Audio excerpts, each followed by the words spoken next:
Le libre journal du lundi soir présenté par Romain Petitjean de l'Institut Iliade. Vive la civilisation européenne.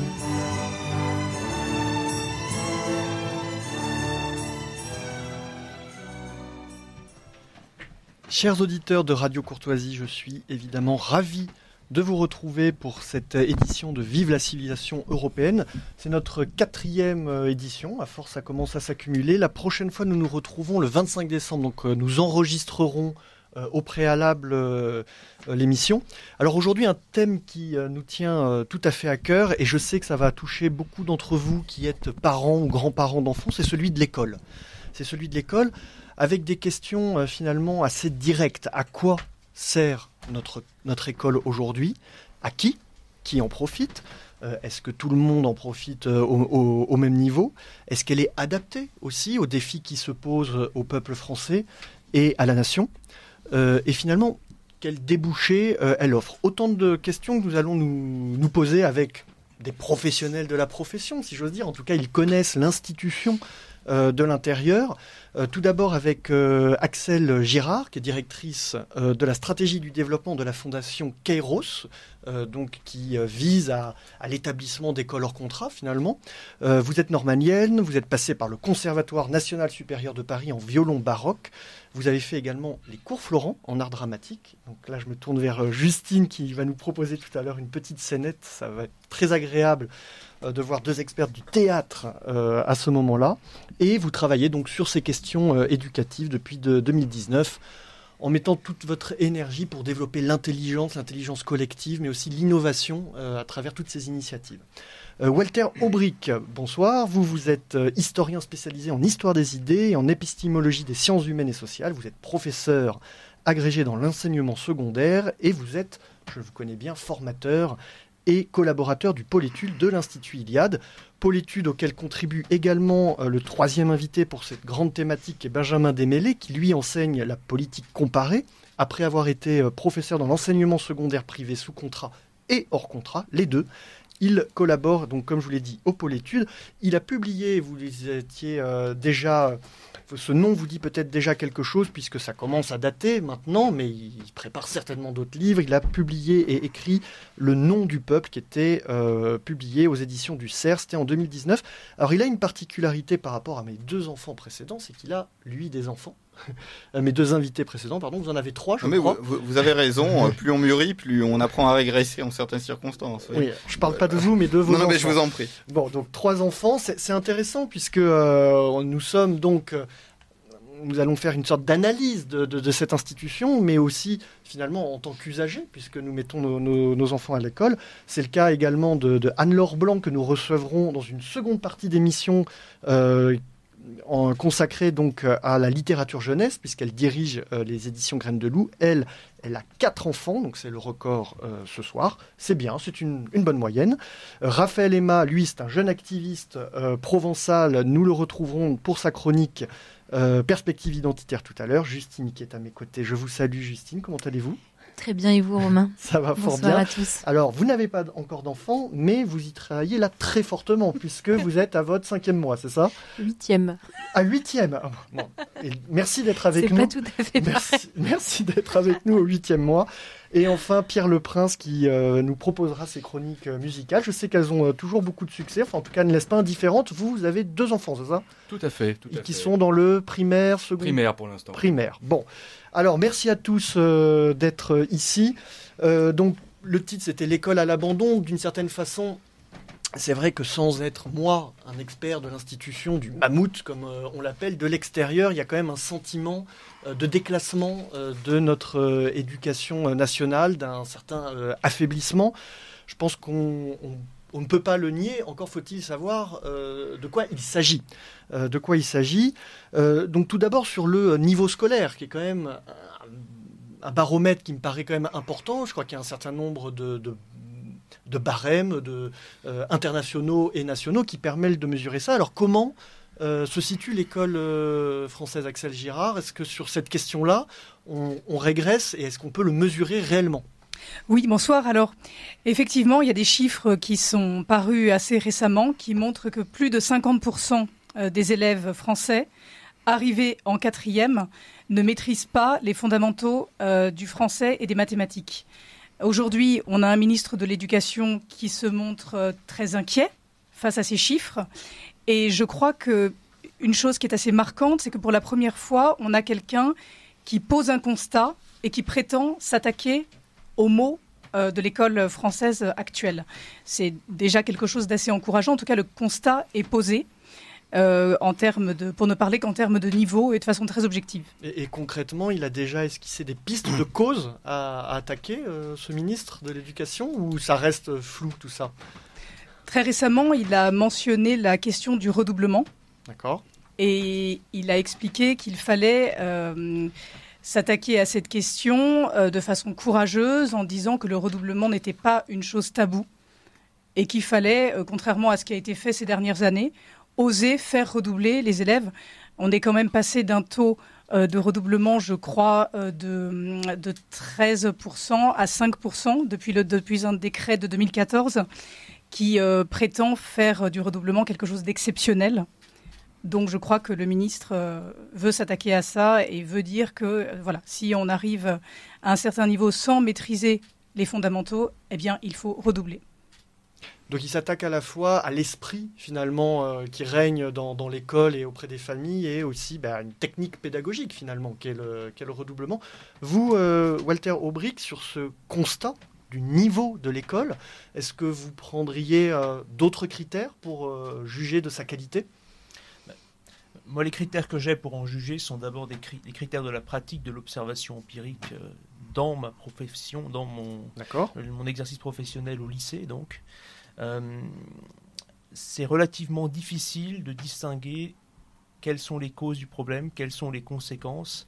À notre niveau, on voit que les savoirs, ce qu'on appelle les savoirs fondamentaux, sont dans l'ensemble difficilement maîtrisés. Il y a des élèves qui les maîtrisent totalement, mais parfois de façon toujours spectaculaire, y compris dans le public, donc dans des zones géographiques qui peuvent par ailleurs être des zones à difficulté. Il y a des élèves pour qui écrire une phrase sans faire de faute, c'est devenu quelque chose d'inimaginable, tout simplement. Et au-delà des sociologies et des origines ethniques, je mets tout de suite les pieds dans le plat ou... Oui, alors c'est difficile de mesurer ça. Je n'ai pas fait pour ma part de constat allant dans le sens d'une catégorisation, on va dire. Bon, non, les difficultés sont rencontrées, évidemment, en priorité dans des milieux sociaux plus défavorisés. Pour ce qui concerne de la place de l'immigration, ce serait un vaste sujet qu'on pourrait entamer, qui est beaucoup plus complexe que ce qu'on pourrait croire, en fait. C'est-à-dire que les parents issus de l'immigration eux-mêmes ont un souci en réalité beaucoup plus élevé, parfois, de l'enseignement de leurs enfants, du parcours scolaire de leurs enfants. Souci de réussite et d'intégration, finalement. Absolument. D'intégration, ça dépend ce qu'on veut entendre par là. Disons d'intégration professionnelle, certainement. Je crois que les parents, tout simplement venus de l'immigration, sont plus exigeants avec leurs enfants que ne le sont beaucoup de parents dans la classe populaire, pour utiliser des mots qui parleront à tout le monde. Je crois aussi qu'ils n'ont pas la même habitude historique, culturelle que nous avons en France, c'est-à-dire que nous avons pris l'habitude depuis un certain nombre de décennies de déléguer entièrement l'enseignement à l'État, ou plus généralement à l'institution scolaire, c'est-à-dire les familles ne se soucient plus de l'éducation de leurs enfants, en tout cas de leur instruction. Et donc, c'est une habitude que n'ont peut-être pas les populations venues d'ailleurs, qui n'ont pas ce fort système étatique dans l'enseignement. Benjamin Desmêlés, sur ce premier constat du niveau de l'école française, est-ce que vous voyez d'autres critères dans notre baromètre, le baromètre Radio Courtoisie, on va l'appeler? Oui, Axel Girard et Walter Aubric ont déjà mobilisé des données qui sont assez passionnantes, de la question du pouvoir qu'un ministre peut exercer sur son institution et donc ensuite sur le corps social qu'est l'éducation nationale, jusqu'à la question de l'influence des parents sur la réussite de leurs enfants. Et parfois ça passe pas nécessairement par la compétence des parents, mais par la manière dont les parents appréhendent l'éducation. Et ça, je me permets déjà peut-être de dire ça pour ne pas l'oublier, c'est qu'il y a une grande différence entre, disons-le tout de suite, des parents qui sont immigrés au sens de l'INSEE et des parents qui sont installés en France et qui vont ensuite effectivement procréer, engendrer sur le territoire français, c'est que les premiers n'ont pas connu l'éducation nationale. Ils n'ont pas de rapport direct à l'éducation nationale. Donc par définition, ce rapport ne peut pas être déceptif, si je puis m'exprimer ainsi. Il ne peut pas être décevant. Ce ne peut pas être un rapport chagrin. C'est-à-dire que ça ne peut être nécessairement qu'un rapport positif. Ça va forcément apporter quelque chose par rapport à ce que la famille apporte. Ça va forcément être un levier.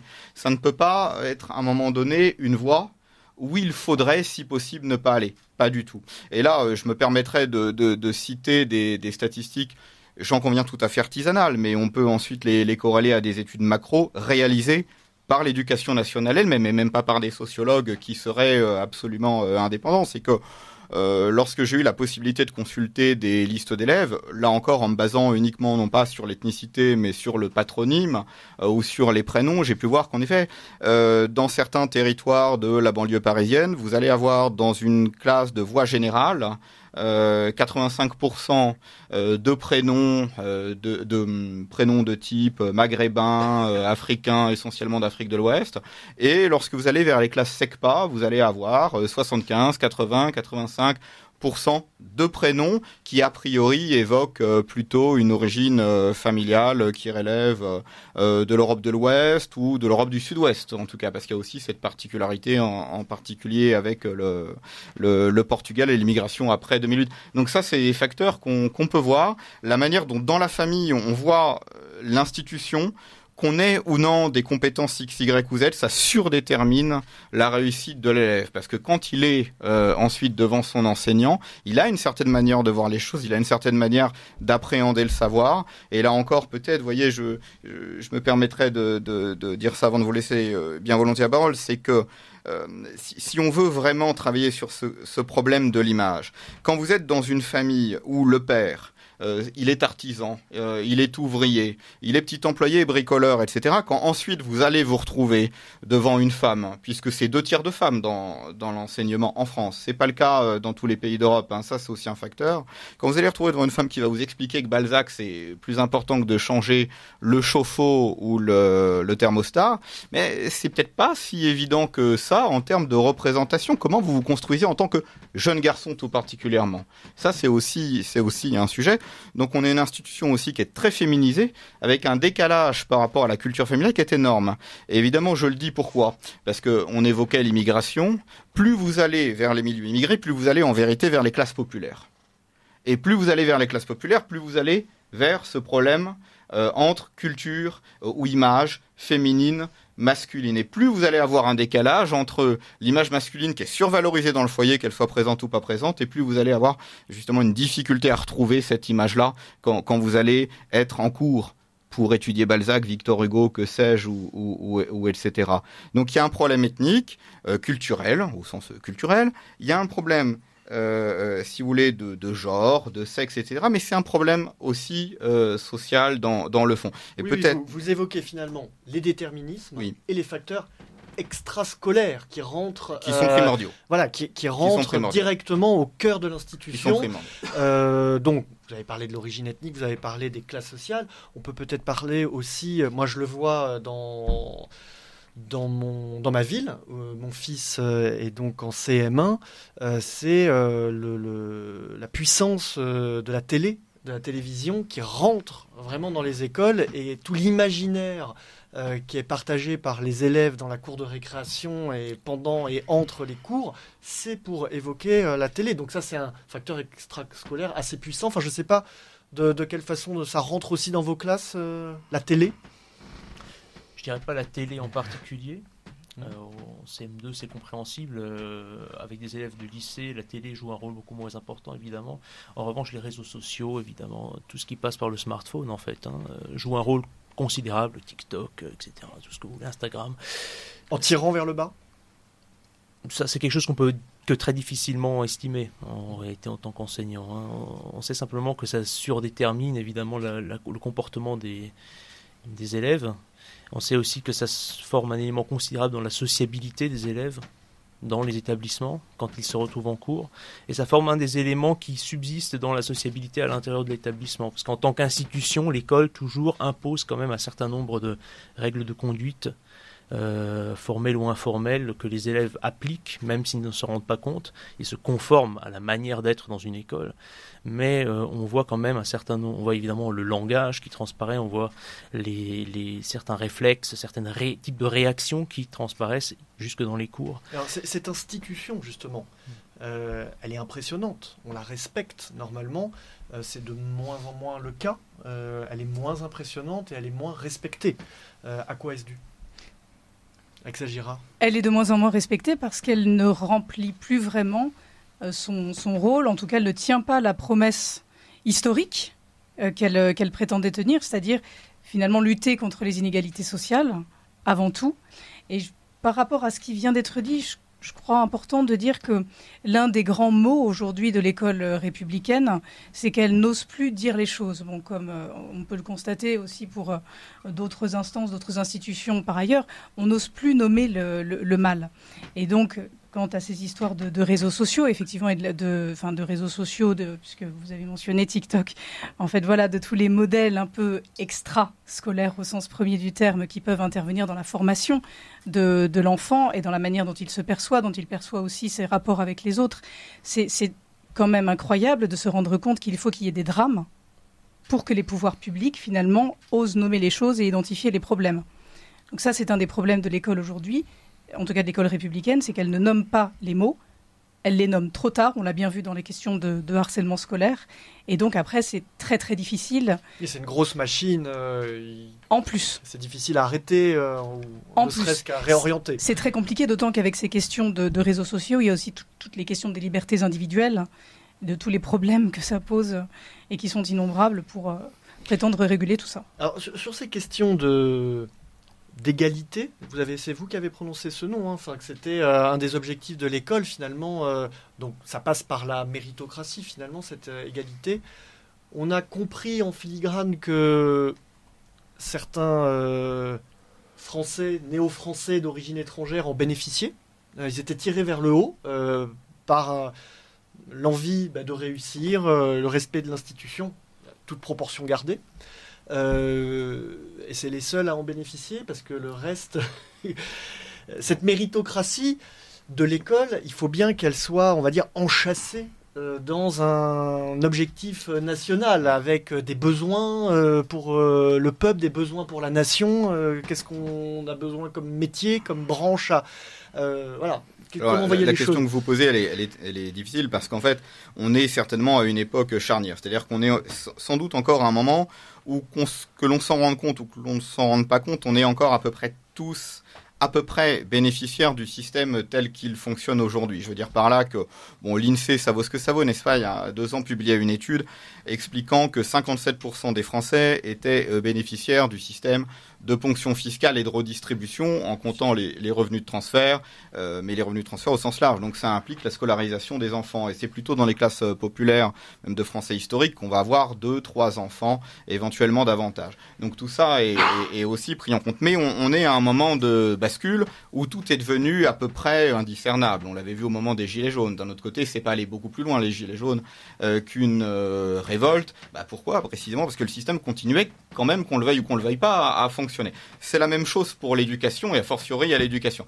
Maintenant, si vous voulez, je pense qu'il faut raisonner en termes de catégories sociales qui sont encore aujourd'hui capables de profiter pleinement pour un mouvement ascendant de l'école et de catégories sociales qui ne peuvent plus aujourd'hui utiliser ce levier comme un levier de progression sociale. Et là, ça va se retrouver au niveau électoral. Et je vais me donner de la réalité objective, c'est-à-dire qu'au lieu peut-être de parler sur ce qui pourrait arriver dans 5 ans, 10 ans, etc., aux enfants des uns et des autres, regardons le rapport à l'école des différents électorats, parce que là, on a des données. Quand on a eu la crise du Covid, l'IFOP a réalisé au 21 janvier, me semble-t-il, date drôlatique, une étude sur le rapport des Français aux mesures restrictives. Bon, fallait-il, oui ou non, reconfiner au 21 janvier? Donc on sortait du deuxième confinement après les fêtes de Noël. Hein. Bon, 60% des Français auraient été favorables à ça. Mais ensuite, si on regardait les mesures dans le détail, et vous allez voir où je vais en venir, fallait-il par exemple fermer les commerces non essentiels?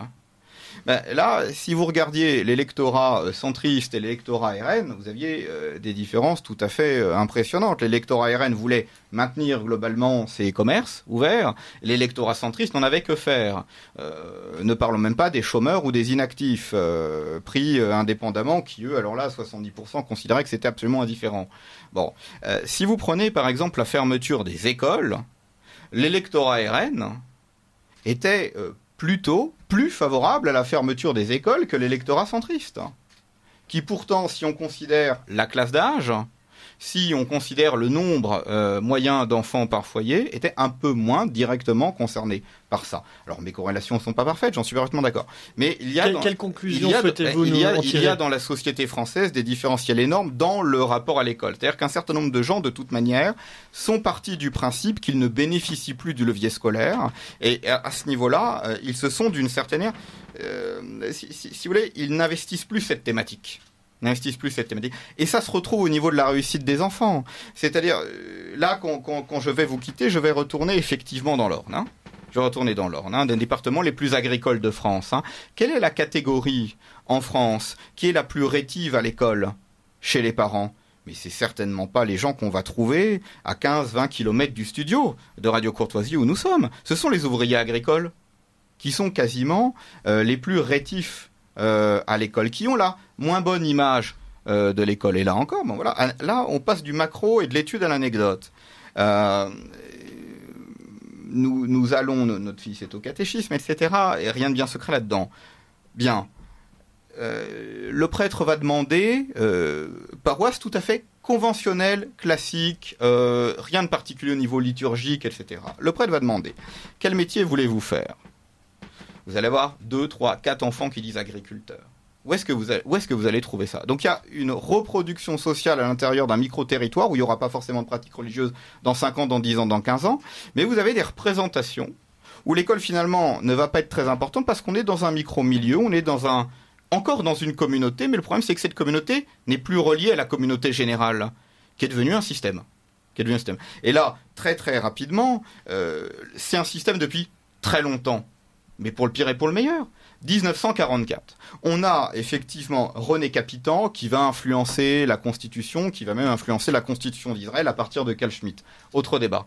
René Capitan lance, en tant que ministre de l'Éducation nationale, le plan Langevin-Wallon, qui est un plan complexe, où on va se retrouver avec effectivement, en 1944, donc avec tout ce que ça implique au niveau de ce qu'est le communisme à l'époque, une vision de la société très particulière. L'éducation nationale doit transformer l'intégralité du corps social. Et dedans, on a Wallon, Henri Wallon, qui est un grand psychologue, hein, par ailleurs. Henri Wallon, vous achetez aujourd'hui ses bouquins pour 5 €, comme ça en occasion. Il vous écrit 200 pages sur la manière dont un enfant de 3 ans vous montre la lune avec son doigt pour savoir s'il est en train de développer ou non son imaginaire. On n'est pas dans l'idéologie, on est dans la psychologie du développement naissant et c'est assez extraordinaire à l'époque. Mais on est dans cette idée qu'on va tout saisir. On va saisir l'intégralité des enfants d'un pays et on va tout transformer. De l'imaginaire, je dis bien de l'imaginaire, c'est en fait le psychisme des enfants à la condition sociale. Incroyable. Et on est issu de ça. Alors comment donner une continuité, une pérennité à ça ? C'est peut-être le problème de la France. On n'a plus de communistes, on n'a plus autre chose non plus. Bon, je ne vais pas en faire l'apologie. Je vous propose, chers auditeurs de Radio Courtoisie, qui écoutez ce débat passionnant, une première pause musicale et je me tourne vers Pierre Le Prince. Bonsoir chers auditeurs. Alors pour faire écho au thème de cette émission et tenter de détendre un peu l'atmosphère, je vous propose d'écouter ce soir un morceau des Fatal Picard qui, comme leur nom l'indique, si vous êtes bon en géographie, viennent de Perpignan. Non, je me suis trompé dans mes notes. Bref, principalement connus du grand public pour le four monumental qu'ils avaient fait au concours de l'Eurovision en 2007 en arrivant bon dernier ex-aequo avec les Anglais. Ils sortaient pourtant cette même année l'album Pamplemousse Mécanique, dont est issu le morceau que je vous propose de découvrir ce soir et qui dresse sur un ton humoristique un état des lieux assez réaliste de l'enseignement public en France, et force est de constater que la situation ne s'est pas améliorée depuis. Le morceau s'intitule La sécurité de l'emploi et on l'écoute sans plus tarder. sont marrants. Cette année, c'est difficile de deviner dès la rentrée lequel se fera arrêter pour les scouts qui leur a piqué, lequel sera incarcéré pour avoir trop dit. Et moi en bon prof, je suis préparé.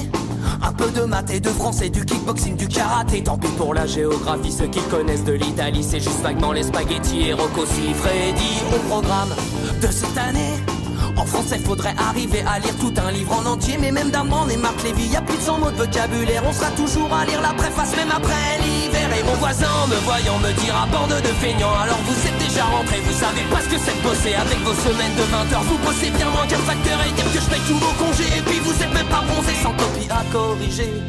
2-3 Prozac, 8 cafés. Mais je l'entends quand même dire d'en bas. Je compte même pas la sécurité de l'emploi. Tu es aux lunettes, c'est mon surdoué. Il sait écrire son nom sans faute, il sait compter. Waouh, bah c'est pas mal pour un troisième, il faut savoir s'en contenter. C'est clair qu'un intello pareil, il va se faire raqueter. 35 élèves, cette année, je leur ai demandé ce qu'ils voulaient faire comme métier. J'ai dit Zidane, 15 Amel Bent et 9 Booba. Un original qui veut faire vigiler avocat. Il a dû voir chez Courbet c'était pas mal d'être avocat si jamais t'allais en prison. Ils croient qu'ils auront leur brevet en regardant l'île de la tentation. Merci pour tout ce que fait pour eux la télévision. Et mon voisin, le même client, me dira bande de fonctionnaires. Alors vous êtes déjà rentrés, vous savez pas ce que c'est de bosser. Avec vos semaines de 20 heures, vous bossez moins qu'un contrôleur. Et dire que je paye pour mon gamin, il a redoublé son CE1. Vite les bulletins à remplir, 2-3 Prozac et 8 Kir. Mais je l'entends quand même dire d'en bas. Je compte même pas la sécurité de l'emploi. Les directives du ministère nous imposent faire des réunions plus régulières. On en fait même pour planifier les prochaines réunions, pour décider de ce qu'on peut donner sans risque comme sanction. Fini les notes, de temps en temps faut juste leur envoyer des SMS d'encouragement. L'évaluation c'est pas toi qui l'as fait, eux ils disent si t'es cool. Je préfère encore qu'ils me donnent des notes plutôt que des coups de boule. Impossible de les faire redoubler. Les pauvres chéris, faut surtout pas les perturber. Les programmes, faut les simplifier, y a trop de leçons, ça les assomme. Ils ont même proposé de donner le bac avec la prochaine PlayStation. Et mon voisin, vous le connaissez, me dira bande de surpayés. Vous foutez rien de la journée, vous devez pas être fatigué. Avec vos semaines de 20 heures, vous bossez bien moins qu'un chômeur. Et puis pas de chef et pas de rendement, c'est pas pour ce que vous faites vraiment. Les parents à rencontrer, 2-3 Prozac, 8 grands marniers. Et vu leur investissement, l'année prochaine ira pas en s'arrangeant. Faudrait peut-être songer à les adopter, venir les lever le matin, le soir les coucher, et peut-être dormir à leur place, pour qu'ils restent éveillés en classe. La prof de gym n'est pas venue, s'est fait agresser dans la rue. Mais bon, il avait averti, ils veulent pas de sport avant midi. Ils peuvent genre pas fumer en classe, et ça déjà c'est dégueulasse. Entre chaque tour une bière, un joint, c'est quand même pas des gros besoins. Cette fois-ci c'est décidé, mes gosses iront dans le privé. J'ai beau regarder à 2 fois, je la vois pas tant que ça, la sécurité de l'emploi. Alors, effectivement, de façon très humoristique, nous avons une sorte de bilan clinique de la vie d'un professeur dans l'école de la France contemporaine. Donc, est-ce que cette sécurité de l'emploi qui est évoquée dans cette musique suffit à, on va dire, à compenser tous les déboires quand on se retrouve face à des classes dissipées qui ne veulent plus apprendre ou qui ne comprennent plus rien?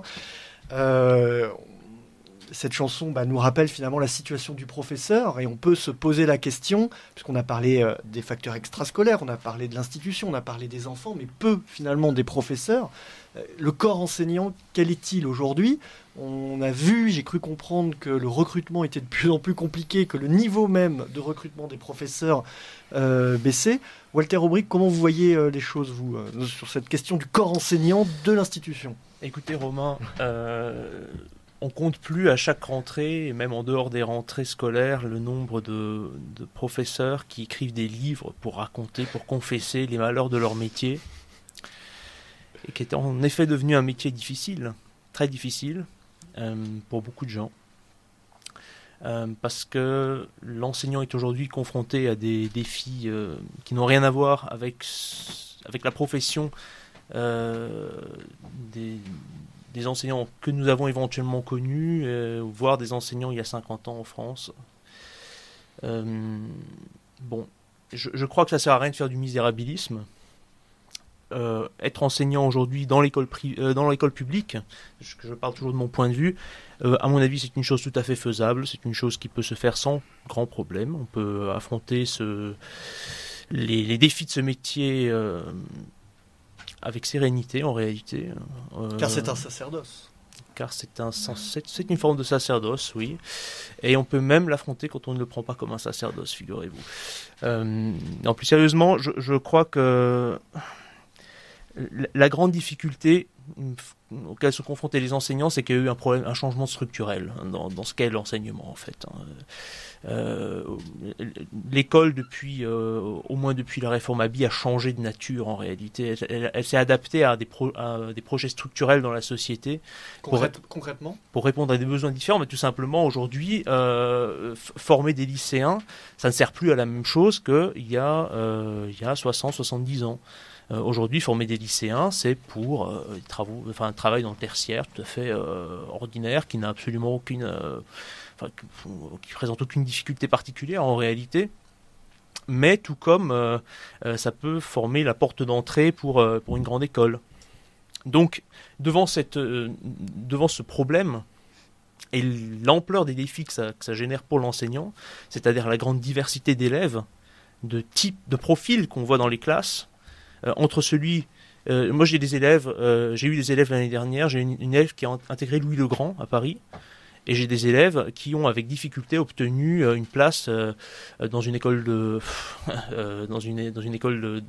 d'ingénieurs absolument pas cotée, si vous voulez. Et j'ai eu des élèves qui n'ont pas eu leur bac. Donc... Sur le corps professoral et sa qualité, son recrutement, son niveau, Axel Girard, vous avez forcément, vous qui défendez les écoles privées comme le monsieur de la chanson. Le mot a été lâché dans la chanson, je suis très contente. C'est une chanson que je ne connaissais pas, des Fatal Picard. Mais effectivement, il y a de plus en plus de gens qui se tournent vers le privé et il y a de plus en plus d'enseignants qui quittent l'enseignement public pour aller vers le privé. Et fait très intéressant, il y a beaucoup, n'exagérons rien, faut que je modère mon enthousiasme, mais en tout cas, il y a pas mal d'enseignants du public qui rendent leur tablier et qui fondent des écoles. Et ça, c'est extrêmement intéressant.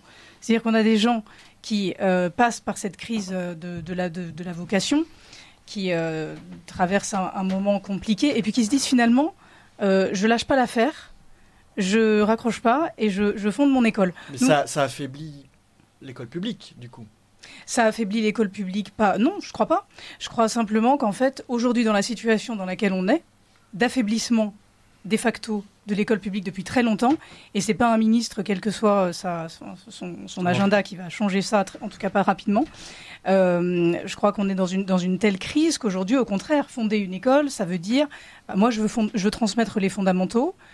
Si on est parent, c'est je veux que mes enfants aient une bonne éducation, la meilleure éducation possible.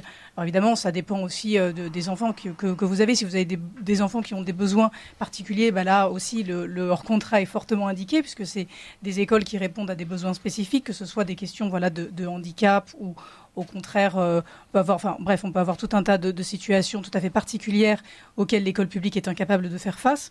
Mais pour revenir à la question des enseignants, je crois qu'il y a quelque chose comme 3,6 milliards d'euros qui viennent d'être injectés dans la revalorisation des salaires des enseignants. En fait, on se rend bien compte que c'est pas ça le problème. C'est pas simplement une question d'argent, c'est pas simplement une question de rétribution, c'est pas simplement une question de récompense pour les efforts qui... Vous en savez quelque chose, sont très intenses. C'est pas ça, en fait. Le problème, je suis d'accord avec vous, il y a une question structurelle. C'est à quoi sert l'école aujourd'hui ? Ça rejoint tout ce qui a été dit par ces messieurs. C'est, finalement, à quoi ça sert tout ça ? Et comme on est aujourd'hui, on se place sous le signe de l'Institut Iliade, c'est d'où vient-on ? Que veut-on transmettre ? Est-ce que cette école est encore capable de transmettre ? Et moi, je crois qu'aujourd'hui, les écoles indépendantes sont un vecteur fondamental en ces temps de crise de l'école républicaine, vecteur fondamental de transmission, notamment de transmission des humanités, transmission de l'ambition, transmission de l'exigence. Et ça, c'est quelque chose à quoi je tiens personnellement beaucoup. Et il n'y a pas de contradiction avec l'école publique. Peut-être que demain, effectivement, il y aura, en France, un pouvoir qui voudra refonder pas simplement dans les mots, mais vraiment refonder, pas comme l'ont fait les socialistes, et n'importe comment, vraiment refonder l'école publique avec une exigence, avec des objectifs, avec des politiques de long terme. Mais en attendant, on ne peut pas, je pense notamment quand on a des enfants, on ne peut pas ne rien faire. Bon, moi, je n'ai pas d'enfants, mais j'ai des neveux, et je suis très contente qu'il y ait des écoles indépendantes. Voilà. Walter Aubric, une réponse. Oui, j'aimerais bien attraper la balle au vol, c'est-à-dire que, effectivement, le principal problème que rencontrent les enseignants, c'est une crise de sens. Si tous les problèmes qui sont généralement pointés par les enseignants dans leur pratique, dans la discipline en cours, dans les programmes, les problèmes qu'ils rencontrent à la fois avec la hiérarchie, avec l'institution, avec le ministère, avec les inspecteurs, avec les chefs d'établissement et avec les élèves et les familles, c'est parce qu'ils ne voient plus en réalité quel sens fait leur métier. À quoi ça sert d'enseigner la littérature, par exemple. Ils ne le voient plus. Et donc ils supportent beaucoup moins les effets négatifs, les insubordinations d'élèves, par exemple, qui ont toujours existé. C'est pas quelque chose de nouveau. On a une littérature interminable là-dessus. C'était même pas compensé, ça s'intégrait totalement dans un projet, si vous voulez. Bon. Mais le problème, c'est qu'aujourd'hui, les enseignants n'ont plus ce sens à leur métier. Alors, pas tous, il y en a qui le trouvent encore, évidemment, et je tiens à insister là-dessus, on peut encore parfaitement s'épanouir en tant qu'enseignant dans l'éducation publique en France. On peut voir à quel point le rôle qu'on a envers les élèves est salutaire et parfois nécessaire. Il y a malgré tout, malgré cette crise institutionnelle qui en est une, je ne veux pas la nier, et je tiens même à la souligner, l'institution vit encore, l'éducation nationale vit encore très largement sur sa rente historique en tant qu'institution. Et donc, si elle n'assure plus toute sa fonction de transmission, d'enseignement, elle a encore ce rôle d'institution, justement. C'est-à-dire qu'elle donne un cadre aux élèves. Et elle donne aussi à beaucoup d'élèves défavorisés un refuge. Et ça, il ne faut pas l'oublier. C'est-à-dire qu'on se place toujours dans une vision très élitiste. Qu'est-ce que l'école peut apporter à mes enfants ? Mais il y a beaucoup de parents qui ne se posent pas cette question. Et il y a des enfants pour lesquels venir à l'école, c'est une façon d'échapper à l'enfer du quotidien. Avant la prochaine pause, Justine, je crois que nous avons, parmi les nombreuses questions, une qui pourrait tout à fait convenir à Benjamin Desmêlés, qui fera une réponse courte. On a reçu, Benjamin, une remarque d'un auditeur qui nous dit qu'un certain nombre de dirigeants de gauche mettent leurs enfants dans le privé, de luxe hors contrat. C'est bien connu, mais cela ne doit pas se dire, nous dit-il. Qu'en pensez-vous ? Je pense que ça, c'est un problème que peut-être Walter pourra aborder, ou Axel ensuite. C'est qu'il y a une différence aujourd'hui, et ça n'a pas toujours été véritablement le cas, entre les stratégies familiales ou individuelles et la stratégie nationale. Parce que, vous voyez, j'ai à dessein cité Langevin et Vallon, qui étaient effectivement communistes à la grande époque du stalinisme en plus, après-guerre. Pour eux, il n'y avait pas d'incompatibilité entre un programme national pour tous les élèves et leur propre stratégie familiale d'éducation. Il n'y avait pas d'impossibilité. C'est quelque chose qui aujourd'hui se manifeste. Pourquoi ? Parce que d'une certaine manière, c'est là que je serais peut-être en désaccord avec notre ami, c'est que la réforme de 1975, qui est la réforme dite du collège unique de Haby, a trop bien fonctionné d'une certaine manière. C'est-à-dire qu'on a créé en 75 un continuum entre le CM2 et le collège, ce qu'on n'a pas fait dans d'autres pays. On parle beaucoup de l'Allemagne, où justement le rapport, la sélection entre guillemets des élèves, l'orientation des élèves est beaucoup plus précoce, et ensuite on a des rapports assez organiques entre le milieu scolaire et les entreprises pour former les élèves qui ne vont pas vers les voies qu'on qualifierait nous de générales, voire de technologiques. Bon, très bien. Mais la réforme Haby en fait a assez bien fonctionné jusqu'au début des années 90. Simplement, il y avait un problème, enfin entre guillemets, c'est qu'en fait la majorité des nouveaux diplômés partaient où ? Ils partaient dans la fonction publique. Donc c'était corrélé à quoi ? C'était corrélé à une croissance extraordinaire de l'État. Mais ça marchait relativement bien. Ou du tertiaire dans d'autres organisations. Après 90, là ça commence déjà à se tasser. Après 2000, ça se tasse encore, tant au niveau des résultats objectifs que des résultats relatifs d'insertion sociale. Voilà. On est en crise de modèle. Vous parlez de cette décorrélation. Il y a une décorrélation. Mais ça a marché, un temps.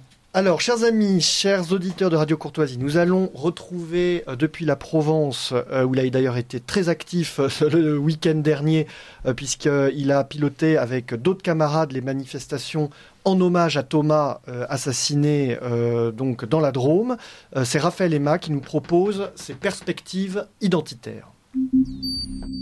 Vous appréciez cette émission? Alors aidez Radio Courtoisie à en produire d'autres. Rendez-vous sur soutenir.radiocourtoisie.fr. Merci d'avance. Perspectives identitaires. La chronique politique de Raphaël Emma pour le libre journal Vive la civilisation européenne sur Radio Courtoisie. Réveil à 5h du matin. L'école commence à 8h. Les parents sont pressés, ils doivent aller au travail. Mais avant, il faut déposer les gosses à l'arrêt de bus le plus proche. Et surtout, on peut pas se permettre de le louper. Il n'y a qu'un seul bus qui passe pour aller au collège, à la rigueur en second, 1 heure plus tard, mais c'est tout.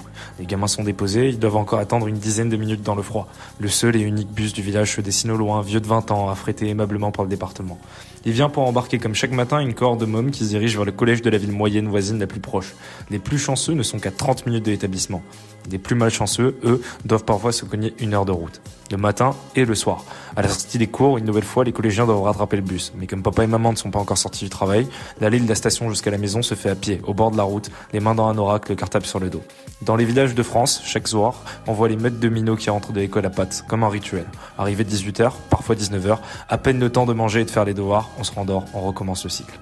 Voilà, ça c'est le quotidien d'un collégien dans la fameuse France périphérique rurale, celle des déserts médicaux, des déserts éducatifs, de l'absence de services publics, de l'absence de reconnaissance. Pendant ce temps, au lendemain des émeutes, Elisabeth Borne nous parle d'un investissement massif dans l'éducation. L'éducation de tous? Non. L'éducation des banlieues, des UP, des ZEP, enfin bref, l'éducation de l'autre France. Excellente nouvelle, jusqu'au prochain lycée brûlé. L'égalité des chances est un mantra républicain, mais où est-elle quand les transports en commun ne sont pas assurés, quand les écoles rurales enchaînent les fermetures de classes, que l'ensemble de la ruralité alerte sur les déserts éducatifs sans réponse? L'abandon de l'éducation est un symptôme de ce que nous dénonçons, sur 2 axes. Le premier, c'est celui de la culpabilité du libéralisme. Les logiques concurrentielles attaquent une éducation publique de qualité, laissant à l'abandon des pans entiers du territoire. L'enseignement professionnel et l'apprentissage subissent un mépris de classe condescendant. En parallèle, une éducation publique toujours plus idéologisée et cosmopolite éloigne l'école de son rôle naturel. Là où l'éducation devrait être un vecteur créant un sentiment d'appartenance identitaire, régionale ou nationale, elle sert de matrice idéologique à la construction d'individus déracinés. Je me souviens de mes années lycée. Chaque année, on avait le droit à la traditionnelle intervention de SOS Méditerranée. En fait, le cœur du problème est là. L'école idéologique est un outil mobilisé contre l'éducation primaire, c'est-à-dire celle qui se construit au sein du cercle familial et des structures communautaires intermédiaires. L'une des caractéristiques des totalitarismes réside dans le fait de contourner la famille, perçue comme un noyau de résistance possible, pour imposer un agenda unique, étatique. Sauver l'éducation, ça passe aussi par re-responsabiliser les familles dans leur rôle de transmetteurs. Porter les enfants ne se suffit pas, il faut aussi les élever et les accompagner dans un développement personnel, culturel et politique jusqu'à l'âge adulte. Cette entreprise essentielle permet de faire perpétuer les solidarités communautaires. Selon les mots de Salazar, nous ne discutons pas la famille. Quand la famille se défait, la maison tombe en ruine. Mais la droite nationale doit sortir des limites de son logiciel éducatif. Attaquer les woke et défendre l'école privée ou à la maison ne suffit pas. Une véritable réforme de l'éducation ne doit pas se faire au détriment du public qui reste le quotidien de la plupart de nos compatriotes. Un enseignement public de qualité passe par la lutte contre la désertification éducative, par la construction de programmes scolaires d'excellence, par la défense d'une véritable méritocratie qui donne ses chances à l'enfant d'ouvrier comme à l'enfant de cadre. L'école doit se doter des outils pour construire notre avenir national.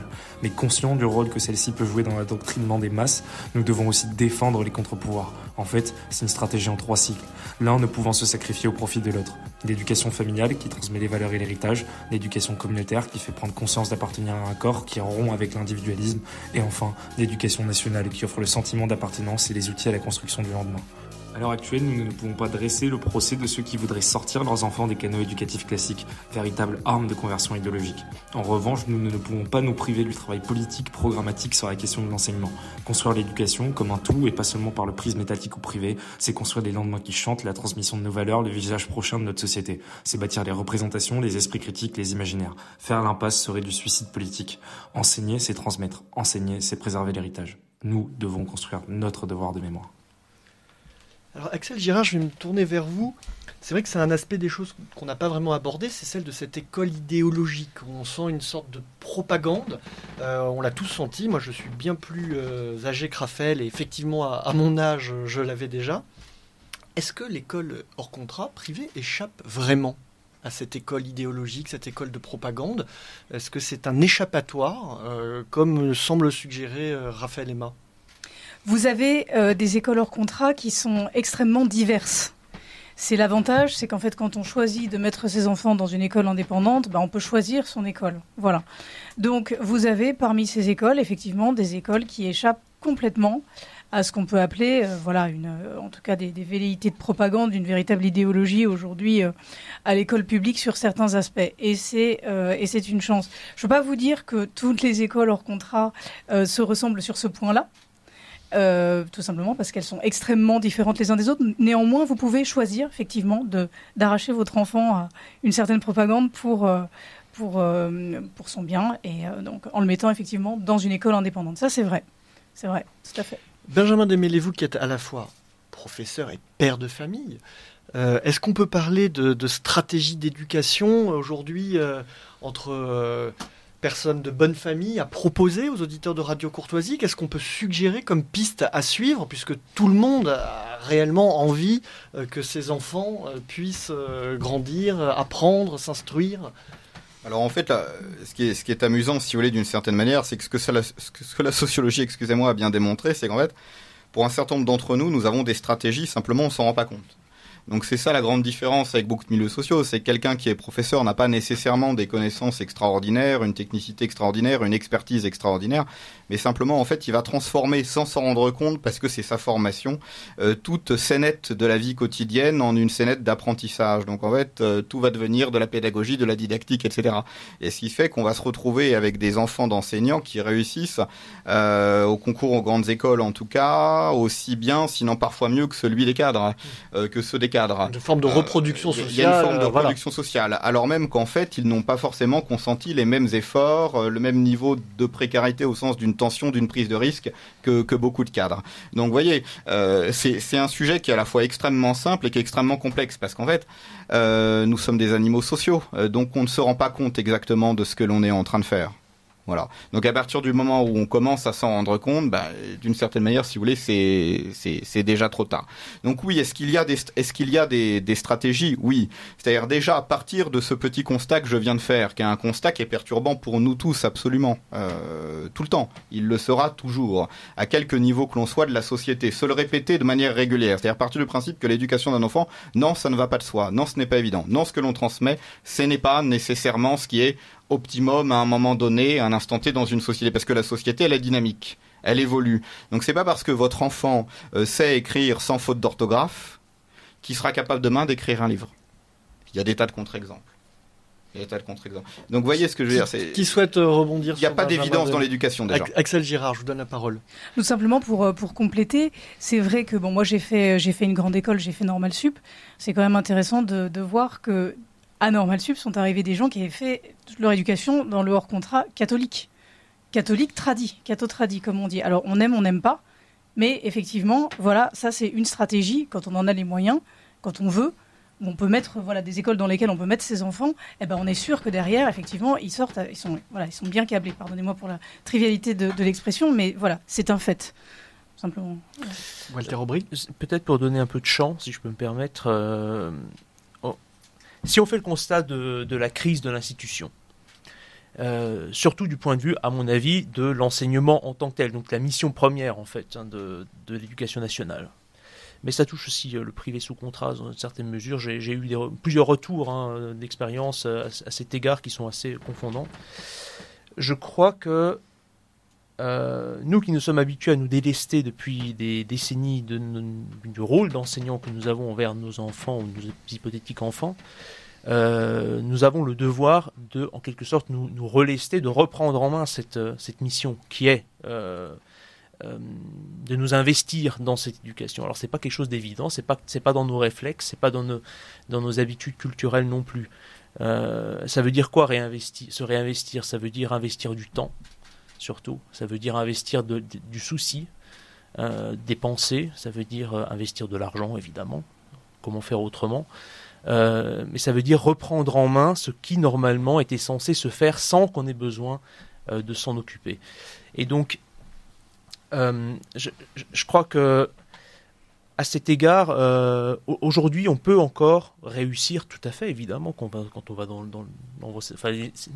les enfants qu'on envoie dans le public ont tout autant des chances de réussir finalement. Ce qui compte et ce qu'on observe, de mon point de vue, ce que j'observe en tout cas, c'est que les élèves qui réussissent, ce sont ceux qui ont l'appui familial. Les élèves qui réussissent sont toujours ceux dont les familles ont apporté un souci à l'éducation de leurs enfants. C'est ceux qui ont aidé à apprendre à lire et à compter à leurs enfants. C'est ceux qui étaient là pour surveiller les devoirs, pour faire les devoirs avec les enfants. C'est toujours ça qui fait la différence, systématiquement. Donc, quand les parents sont engagés, l'éducation réussit, quelle qu'elle soit. C'est mon analyse de praticien. Axel Girard. C'est là que c'est très compliqué, parce qu'on est quand même aujourd'hui en France, dans une société et dans un moment qui n'a pas tendance, je vais le dire comme ça, à valoriser véritablement le rôle des parents à l'école et de manière générale dans la sphère éducative. Et de manière un petit peu plus large, on n'est pas dans une société aujourd'hui qui valorise tellement le rôle de la famille, ni la cellule familiale en tant que telle. Donc c'est aussi un petit peu difficile, je pense. Voilà, il y a eu une loi, je pense que tout le monde le sait autour de la table aujourd'hui, qui est passée donc, il y a quelque temps sur l'instruction en famille. Bon, aujourd'hui, on est dans un régime d'interdiction déguisée, tout simplement, de l'instruction en famille. Voilà. Donc ça, c'est intéressant aussi. Ça veut dire quand même que voilà, on ne fait pas confiance aux parents. C'est-à-dire qu'a priori, on ne fait plus confiance aux parents pour être les premiers éducateurs de leurs enfants. Ce qui est grave. Ce qui est extrêmement grave. D'autant qu'on prétend avoir donc voté cette loi pour lutter contre le fondamentalisme islamiste, alors que dans les faits, pas du tout. Et que finalement, ce fondamentalisme, il se porte très bien, sauf qu'il passe, il passe sur le plan éducatif par des prismes un petit peu différents, mais il se porte très bien. Donc, en tout cas, je pense que c'est assez symptomatique qu'une société interdise l'instruction à domicile. C'est assez symptomatique de ce que ça veut dire, justement, de la mission qu'elle prétend confier aux parents. Benjamin Desmêlés, dans ce contexte, comment... Alors on a vu que certains, par reproduction sociale, par habitus, avaient ce souci de l'éducation dans le cadre familial. Mais comment redonner aux Français, aux gens de notre peuple, le souci de l'éducation, puisqu'on a vu avec Walter Aubric que c'était un élément clé? Oui, alors je dis ce souci ou simplement cette aptitude naturelle, c'est comme on respire, ce qui change un peu les choses au plan moral quand même en fait. Il y a ce qu'on fait sans s'en rendre compte, il y a ce qu'on sait faire sans s'en rendre compte. C'est pas la même chose. Demandez-moi d'aller couper le bois demain matin. Je le ferai, mais ça prendra du temps, ça prend du temps. Mais donc en fait, plus sérieusement, si vous voulez, au point où on en est, je pense qu'on insiste tous beaucoup, si je rassemble les choses, sur la question de l'investissement parental ou de la stratégie parentale à un moment donné ou à un autre. Alors, la question c'est peut-être ce qui peut nous différencier ou non, c'est où en sommes-nous de l'histoire de la société française dans sa relation à l'institution. C'est pour ça que j'ai parlé de la réforme Abi. On a tertiarisé effectivement la société, ça a très bien fonctionné pendant un certain temps, ça s'est fait à travers les socialistes, les communistes, ça a fonctionné pendant un certain temps. Aujourd'hui, qu'est-ce que l'on fait? Ça ne fonctionne plus, ni en termes de compétences objectives, à partir des années 90 pour le primaire, des années 2000 pour le secondaire, ça commence à décliner. Aujourd'hui, on le voit dans le supérieur et c'est normal, ce sont les mêmes élèves en termes de compétences objectives. Bon, et ça va marcher de moins en moins bien, probablement, dans le cadre de la compétition internationale. Donc, qu'est-ce que l'on fait? Est-ce qu'il faut effectivement resserrer l'emprise de l'État, ou est-ce qu'il faut libéraliser, ou est-ce qu'il faut trouver une solution intermédiaire? On part de la social-démocratie française telle qu'elle est aujourd'hui, et on se dit finalement, comment l'État peut-il continuer à être un État français, c'est-à-dire un État omnipotent, etc., à la limite de l'ubuesque et du grotesque, mais qui accepte de laisser une part aux stratégies de certaines familles, voire de toutes les familles. Et c'est là que, moi, il y a une proposition à laquelle je suis sensible, c'est la question du chèque éducation, par exemple. C'est-à-dire, comment est-ce que l'on peut maintenir un État qui est un État fort, qui est un État social-démocrate, socialiste en fait, concrètement, ce qu'on est en France.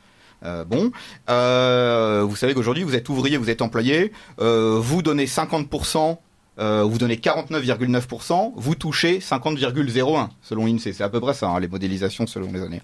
Comment on maintient cet état et comment en même temps on permet aux gens d'avoir leur propre stratégie pour leurs enfants, qui ne pourront jamais être mauvaises, puisqu'a priori personne ne veut que son enfant échoue. Voilà, à la condition que l'État maintienne un certain nombre de conditions selon les établissements, programme minimal. Voilà, on peut envisager ça. Ça c'est la vraie question. Je pense qu'il faut essayer de viser au centre. Là.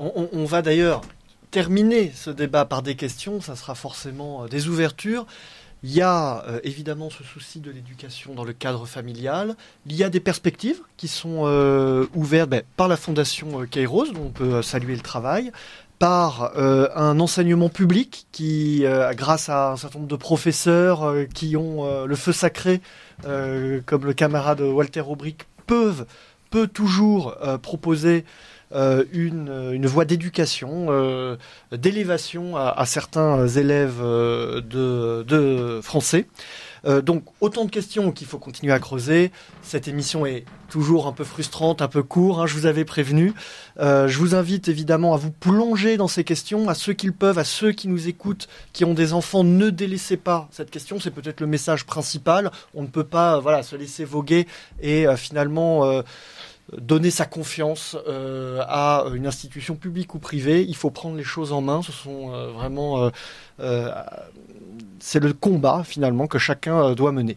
Vous restez dans le studio puisque l'émission continue par une deuxième pause musicale. Pierre, alors que nous proposez-vous ? Alors, pour ce second interlude que j'ai souhaité plus poétique, je vous propose de traverser l'Atlantique en direction de la belle province pour découvrir un de ces groupes les plus emblématiques, les fameux Cowboys Fringants.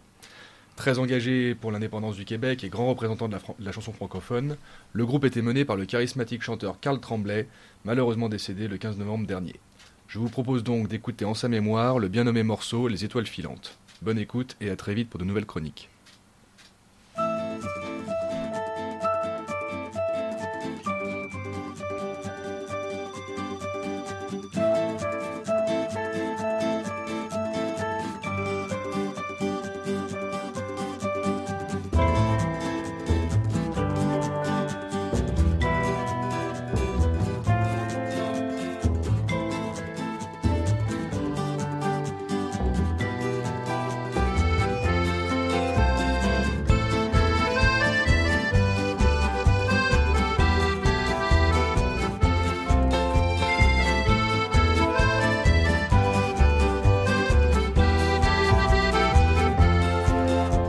Je m'arrête un instant pour te parler de ma vie, juste comme ça, tranquillement, dans un bar rue Saint-Denis. Je te raconterai les souvenirs bien gravés dans ma mémoire de cette époque où vieillir était encore bien illusoire. Quand j'agaçais les petites filles pas loin des balançoires et que mon sac de billes devenait un vrai trésor. Ces hivers enneigés à construire des igloos et rentrer les pieds gelés juste à temps pour passe-partout. Mais au bout du chemin, dis-moi ce qui va rester de la petite école et de la cour de récré. Quand les avions en papier ne partent plus au vent, on se dit que le bon temps passe finalement comme une étoile filante.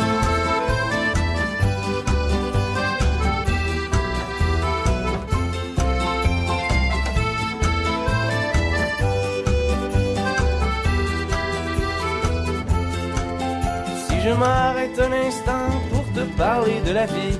Je constate que bien souvent on choisit pas mais on subit, et que les rêves des ticus s'évanouissent ou se refoulent dans cette réalité crue qui nous embarque dans le moule. La trentaine, la bédaine, les morveux, l'hypothèque, les bonheurs et les peines, les bons coups et les échecs. Travailler, faire de son mieux, n'arracher, s'en sortir et espérer être heureux un peu avant de mourir. Mais au bout du chemin, dis-moi ce qui va rester de notre petit passage dans ce monde effréné. Après avoir existé pour gagner du temps, on dira que l'on était finalement des étoiles filantes.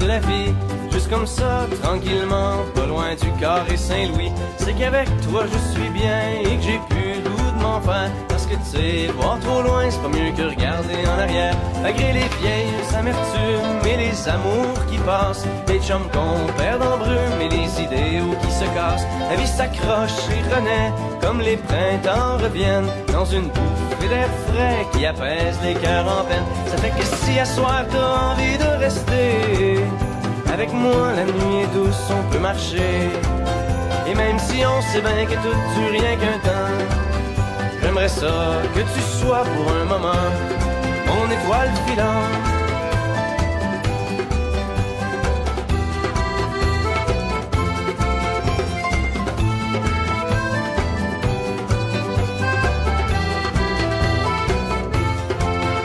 Et au bout du chemin, dis-moi ce qui va rester.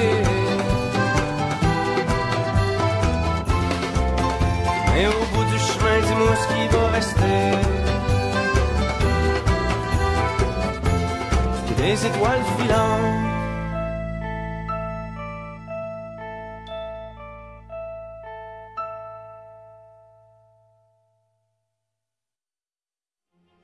Autour d'un verre, le rendez-vous poétique de Justine Bray, auditrice de la promotion Homère de l'Institut Iliade.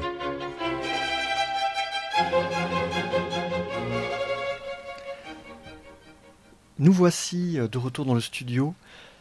Justine va partager avec vous, chers auditeurs, son regard sur le monde à travers les réflexions d'un jeune couple qui vous donne rendez-vous maintenant chaque mois, Frédéric et Romain.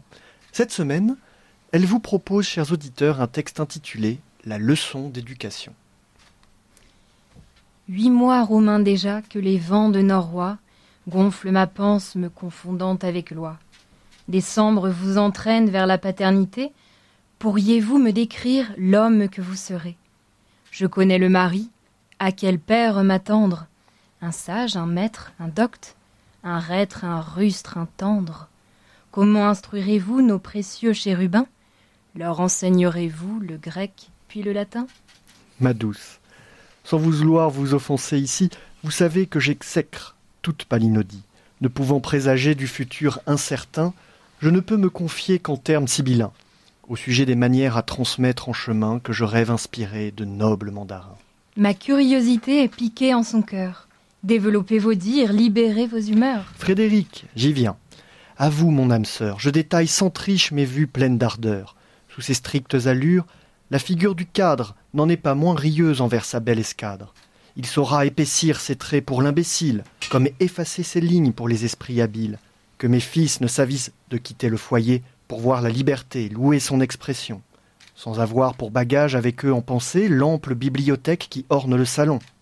Doués de consistance, ils défendront nos causes, face au temps seront humbles, car lui seul compose la phrase de l'histoire et sa ponctuation, dont seule la noblesse de leurs grandes actions, dans ses vers et sa prose, qu'il ne soit pas crédule, pourra y figurer, tout au plus en virgule.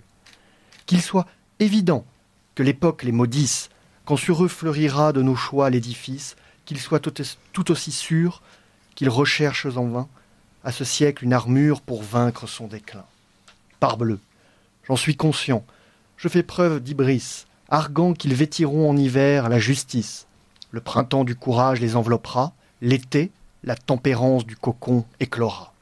Enfin, ils n'oublieront d'incarner à l'automne la divine prudence érigée en Madone.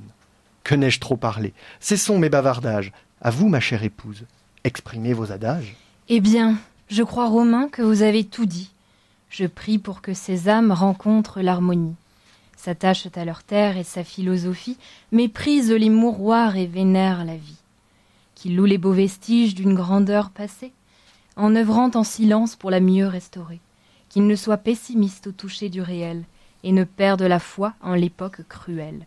Qu'ils choisissent de croître plutôt que la bassesse, qu'ils fustigent les êtres qui prônent la paresse, qu'ils soient tout transcendés par la beauté divine, éloignant leur ego d'excès de moraline, qu'ils adulent les hommes dont les nobles actions fécondèrent l'histoire d'exquises partitions, qu'ils cheminent longtemps sans jamais s'essouffler, demeurant clairvoyants même la nuit tombée. Une fois bien transmis ces vitaux éléments, nous nous retirerons dans le clair firmament. Merci Justine, une belle leçon d'éducation. J'espère qu'elle sera entendue par tous les petits-enfants à l'écoute de la radio ou en tout cas de leurs parents. Le libre journal du lundi soir présenté par Romain Petitjean de l'Institut Iliade. Vive la civilisation européenne.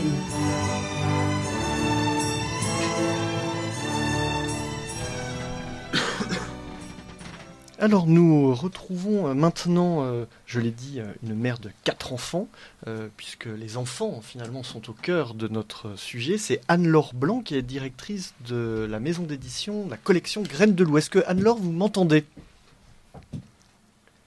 Anne-Laure, vous étiez avec nous tout à l'heure. Ah. Donc, Anne-Laure n'est pas là. Donc je vais meubler, comme on dit. Je vais lui envoyer un petit message. Je vous vois et je vous entends, me dit-elle. Ah, tout à l'heure ça fonctionnait. Écoutez, les éditions Graines de Loup proposent un certain nombre de livres jeunesse. Je crois que vous connaissez bien, Benjamin, cette collection donc, qui s'adresse pour une partie aux 5, 6, 7 ans avec des livres illustrés, Brennos, Le Loup, le Renard, la Belette qui vient d'être publié. Beaucoup finalement d'histoires qui illustrent notre passé. Ah voilà, Anne-Laure est revenue. Anne-Laure, vous m'entendez ? Oui, mais j'entends toujours. Bon, très bien, mais c'était nous qui ne vous entendions pas. Voilà, je vous souhaite Romain. Je vous souhaite la bienvenue dans le studio de Radio Courtoisie. Donc, je commençais à évoquer les éditions Graines de Loup qui, je crois, ont déjà fait paraître quasiment une quinzaine d'ouvrages. Beaucoup ont été écrits ou dessinés par des auditeurs de l'Iliade, mais pas seulement. Quel est le but de cette collection ? Alors déjà, nous sommes à 14 albums et 3 livres de poche. Le but de la collection, c'est évidemment d'offrir à des jeunes lecteurs un contact privilégié avec les grands récits mythologiques et avec des grandes figures de l'histoire, au travers de récits qui ne sont pas strictement scolaires, bien au contraire, mais qui sont des lectures de loisirs. Voilà. Votre concurrent, ce sont les films Marvel, finalement, qui colonisent un petit peu l'imaginaire de nos enfants. Comment pousser les enfants français à se puiser dans leur histoire et pas celle des studios d'Hollywood? Déjà en leur proposant de beaux livres, comme ceux que nous faisons. Écoutez, nous étions hier et samedi au Salon du livre d'histoire de Versailles. Nous avons rencontré un public très sympathique d'enfants, parents, petits, grands-parents, etc. Et nous avons vendu environ 70 livres et albums. Donc c'était vraiment, et nous avons été toujours félicités pour la qualité graphique, la qualité des illustrations et les contenus de nos albums. Donc c'est très très agréable d'avoir un contact direct comme cela avec les familles que justement nous avons envie de toucher. Donc voilà, ce qu'on cherche, c'est déjà apporter des beaux textes et des belles histoires. Concrètement, pour un enfant qui écoute des histoires racontées par ses parents ou qui les lit directement, est-ce que ça change réellement la donne par rapport à des enfants qui ne le font pas ? Est-ce qu'on peut mesurer cela ? J'essaye de raccrocher votre intervention au thème d'avant où on parlait beaucoup des facteurs extrascolaires dans la réussite éducative des enfants. Il est évident que des parents qui vont lire une histoire à leur enfant le soir, ils sont gagnants, les enfants sont gagnants, les parents sont gagnants, il y a une relation familiale qui s'instaure, on entend la voix de papa et la voix de maman avant même de comprendre l'histoire quelquefois. On a un vocabulaire qui vient, les images qui viennent, les sons, et c'est forcément enrichissant. Toutes les familles qui lisent à leurs enfants le savent. C'est totalement évident. Donc les éditions Graines de Loup, je vais d'ailleurs tout de suite donner le site internet puisque vous avez tous beaucoup de cadeaux de Noël à faire et c'est le bon endroit, c'est grainesdeloup.com.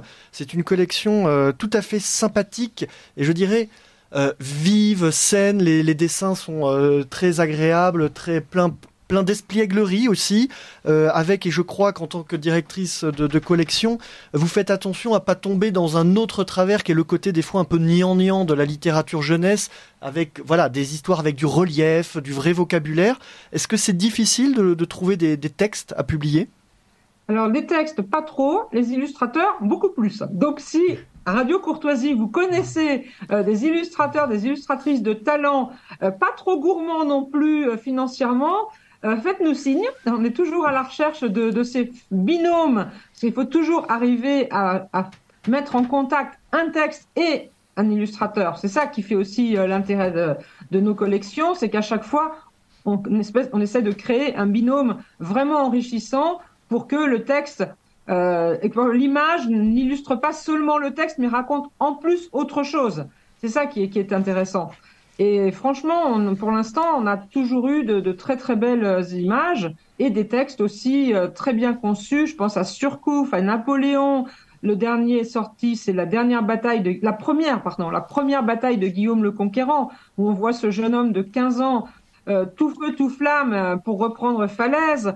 Le petit album, Le loup, la belette, le loup, le renard et la belette, décidément, est aussi plein de vie avec des animaux absolument dynamiques. Et ce sont vraiment de très très jolis livres. Je me tourne vers Benjamin qui m'a confié qu'il avait déjà dans sa bibliothèque quelques albums Graines de loup. Il y en a un qui vous a marqué tout particulièrement, vous qui lisez des histoires à vos enfants le soir. Vous confirmez? Oui, enfin en tout cas j'achète les ouvrages et ensuite mon épouse s'en charge certainement. Vous savez, je rentre très tard, la vie est si difficile. Non, mais plus sérieusement, oui, non. Harald et la corne d'or, par exemple. La corne d'abondance. La corne d'abondance, excusez-moi. Celle que je prodigue à mon foyer en tant que professeur, certainement. Non, nous a beaucoup inspiré. Non, c'est une excellente collection et surtout ce qui est remarquable, c'est que c'est très positif. C'est-à-dire que c'est très vitalisant, j'allais dire, c'est très vital. Ça parle effectivement de thèmes de notre longue mémoire, mais jamais il n'y a de caricature, etc. On est au contraire dans un élan, un effort, etc. Ça, c'est assez extraordinaire. Voilà, le niveau est tout à fait adapté à l'éducation altière que nous tous nous souhaitons donner à nos enfants. Voilà, donc chers auditeurs de Radio Courtoisie, vraiment, je vous invite à vous connecter au site grainesdeloup.com. Donc dessus, il y a pour les illustrateurs que Anne-Laure Blanc, la directrice de collection recherche, il y aura un petit lien de contact si vous faites partie des illustrateurs qui voulaient proposer vos services. Pour les autres, vous savez ce qu'il vous reste à faire, c'est découvrir les 17 titres et le mettre sous le sapin. Anne-Laure Blanc, merci beaucoup d'avoir été avec nous. Juste avant de se quitter, est-ce qu'il y a des projets justement dans les tuyaux ? Alors, on a quelques projets, notamment sans doute d'éditer des livres publiés par nos amis italiens, puisque nos amis italiens, eux, ont édité déjà 2 albums de chez nous. Et puis, un petit peu en dehors de Graines de loup, j'ai le blog Chouette un livre qui fonctionne toujours bien. Et nous allons rééditer l'année prochaine une bibliothèque idéale, donc avec un certain nombre de titres de livres à lire et à faire lire aux enfants. Donc, on est un peu plus large que Graines de loup spécifiquement, mais j'applique toujours ce fameux carré magique qui est le respect de la langue, la qualité esthétique du livre, la cohérence avec des valeurs morales et puis le regard, comme vous le disiez tout à l'heure, positif et optimiste sur les personnages et les situations. Voilà, c'est vraiment notre cœur de métier, c'est celui-ci. Le carré magique. Merci, c'était une très belle formule, Anne-Laure. Merci d'avoir été avec nous. Nous passons à la suite de l'émission.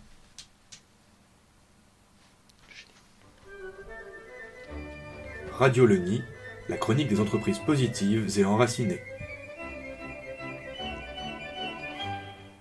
Aujourd'hui, Le Nid, l'incubateur des entreprises enracinées, souhaite mettre en avant une initiative de financement alternatif avec une nouvelle plateforme de crowdfunding. Alors, le crowdfunding, c'est quoi ? L'objectif est de récolter des fonds sous forme de petits montants auprès d'un large public, comme les auditeurs de Radio Courtoisie, afin de financer une cause politique ou entrepreneuriale. Il s'agit d'un sujet très actuel, dans le contexte où les comptes bancaires de Braise Info et du collectif Némésis sont fermés. Ou encore Jean Messia, qui ouvrait, je le rappelle, une cagnotte récoltant 1,6 million d'euros pour le policier qui a tué Naël. Le problème, c'est que les plateformes de crowdfunding existantes comme Tipeee ne sont pas fiables, car ceux qui les gèrent sont souvent politisés contre nous, et le risque que les cagnottes de notre bord soient fermées est très important.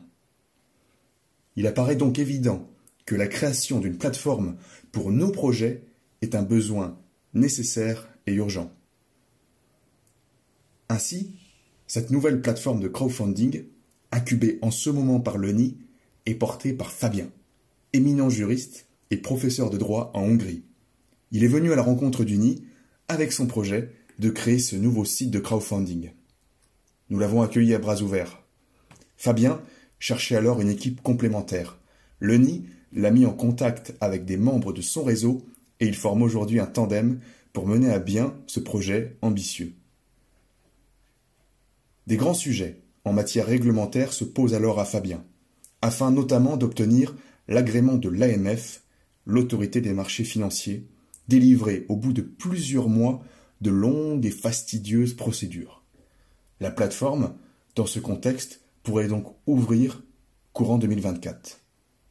Sur cette future plateforme de crowdfunding, des militants de la cause française et européenne, ou simplement des entreprises, des artistes et des artisans de notre bord pourront publier leur cagnotte en toute confiance, sans risque de la faire fermer. D'autres initiatives permettent aux projets enracinés d'avoir leur réseau de financement alternatif, et il faut les souligner, les soutenir, à l'instar de la banque Agatha, lancée par le Fonds du bien commun. Écrivez-nous à contact@incubateurleni.fr si ces questions vous intéressent. C'était Radio Leni, la chronique des entreprises positives et enracinées. Voilà, chers auditeurs, vous avez découvert donc cette nouvelle chronique. Une de plus, elle sera mensuelle. Cet incubateur souhaite accompagner, grâce à des experts, grâce à des mentors, tous les projets qui peuvent aller dans le sens du gain d'un certain nombre de batailles que nous devons mener. C'est quelque chose que nous avons pu dire à plusieurs reprises à ce micro. Il faut des fois un peu sortir de l'illusion du tout électoral. Il y a chaque matin des batailles à mener, à gagner, ne serait-ce que celle de l'éducation. On a bien vu qu'il ne fallait pas finalement donner à d'autres le soin de le faire. Il fallait le mener dans sa communauté, dans sa famille. Et pour un ensemble de champs culturels, médiatiques, associatifs, nous pouvons mener des batailles et nous avons besoin d'être accompagnés. C'est le rôle de cet incubateur. Il recherche des projets, mais il recherche surtout des porteurs de projets, c'est-à-dire des personnes capables d'incarner dans la fiabilité et sur le long terme des projets, de les porter jusqu'au bout pour créer des associations ou des entreprises pouvant générer leur propre salaire, leur propre chiffre d'affaires, leur propre réseau. Ce sont des batailles à mener et que nous gagnerons ensemble grâce à des outils comme le NI, dont je salue vraiment l'initiative et je vous encourage vraiment, si vous connaissez des porteurs de projets, à les orienter vers le NI. Il a donné l'adresse tout à l'heure dans sa chronique. Voilà, chers amis, nous arrivons vers la fin de cette émission. On me dit qu'il reste 2 minutes. C'est rare, d'habitude il nous reste que 2 secondes. Alors peut-être que Axel Girard, que j'étais ravi de recevoir dans ce studio de Radio Courtoisie, peut-être que vous avez un petit mot de conclusion sur le thème général de cette émission. Oui, peut-être 2 choses pour rebondir sur ce qui a été dit sur le chèque éducation. C'est un des grands combats de l'association Créer son école, alors que ce soit le chèque éducation ou des mécanismes similaires, que ce soit donc le crédit d'impôt ou quelque chose plus sur le modèle américain de ce qu'on appelle les Education Savings Accounts. Un petit peu différent, enfin la logique est quand même fondamentalement la même. Rappelez-nous le principe du chèque éducation. Donc en fait, ça permet véritablement le choix de l'école. C'est donc des fonds qui permettent à ceux qui ne les ont pas, qui n'en disposent pas, de choisir véritablement l'école de leur enfant. Je rappelle simplement que nous avons fait un sondage l'année dernière avec donc un institut de sondage et la fondation Kairos pour justement évaluer l'envie des Français de pouvoir choisir leur école. Aujourd'hui, c'est clair, quel que soit le milieu, les gens veulent absolument choisir l'école de leurs enfants et ils veulent en avoir les moyens. Et ils veulent que l'État leur en donne les moyens. Donc ça, c'est l'un des combats fondamentaux de l'association Créer son école qui, depuis 20 ans, se bat pour la liberté scolaire. Je voulais simplement signaler ça. Et puis très très vite, pour pas prendre le temps de parole des autres. Il reste 30 secondes, donc ça va aller très vite. Ça va aller très vite. L'appel à projet de la Fondation Kairos pour les écoles dans la ruralité. C'est un sujet qu'on a abordé, qui est très très important pour pouvoir développer des écoles dans la ruralité, dans nos territoires français. Donc allez sur le site de la Fondation Kairos. Vous avez jusqu'au 30 novembre. Il n'y a pas beaucoup de temps. Foncez, faites-le. Ça fera du bien à tout le monde. C'est fini. Merci. Merci à tous les invités. Nous nous retrouvons le 25 décembre pour une émission. Ça sera la 5e consacrée à l'articulation entre identité et souveraineté. Je vous souhaite une excellente soirée.